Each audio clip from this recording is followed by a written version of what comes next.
င်းမျိုးသားတွေရဲ့ချင်းရိုးရာခွာတော်ပွဲတော်ကိုဂူလာ29ရက်နေ့ကရန်ကုန်မြို့ရှိမြန်မာနှစ်ချင်းခရစ်ယာန်အသင်းချုပ်မှာကျင်းပပြုလုပ်သွားခဲ့ပါတယ်။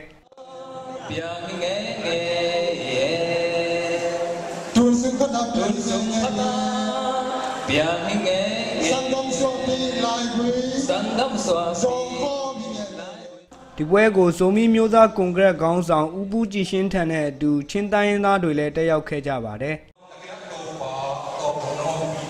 Nakasiang daw ako ng ito pili nung ulit. Daw pa sa solusyon ng abas niya no.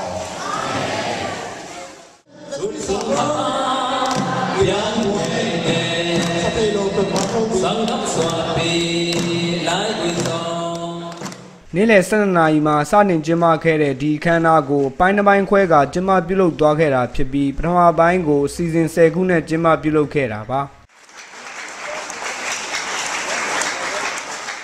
ခမ်းနားရဲ့ဒုတိယပိုင်းကိုတော့ရိုးရာသချင်းရိုးရာအားကစားနဲ့ရိုးရာအကများဖြင့်ဖျော်ဖြေခဲ့ကြပါတယ်။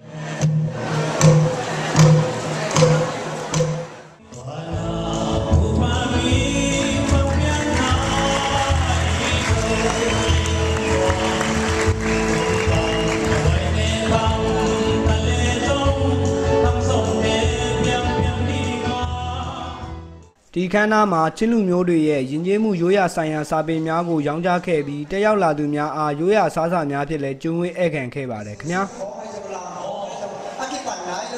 ။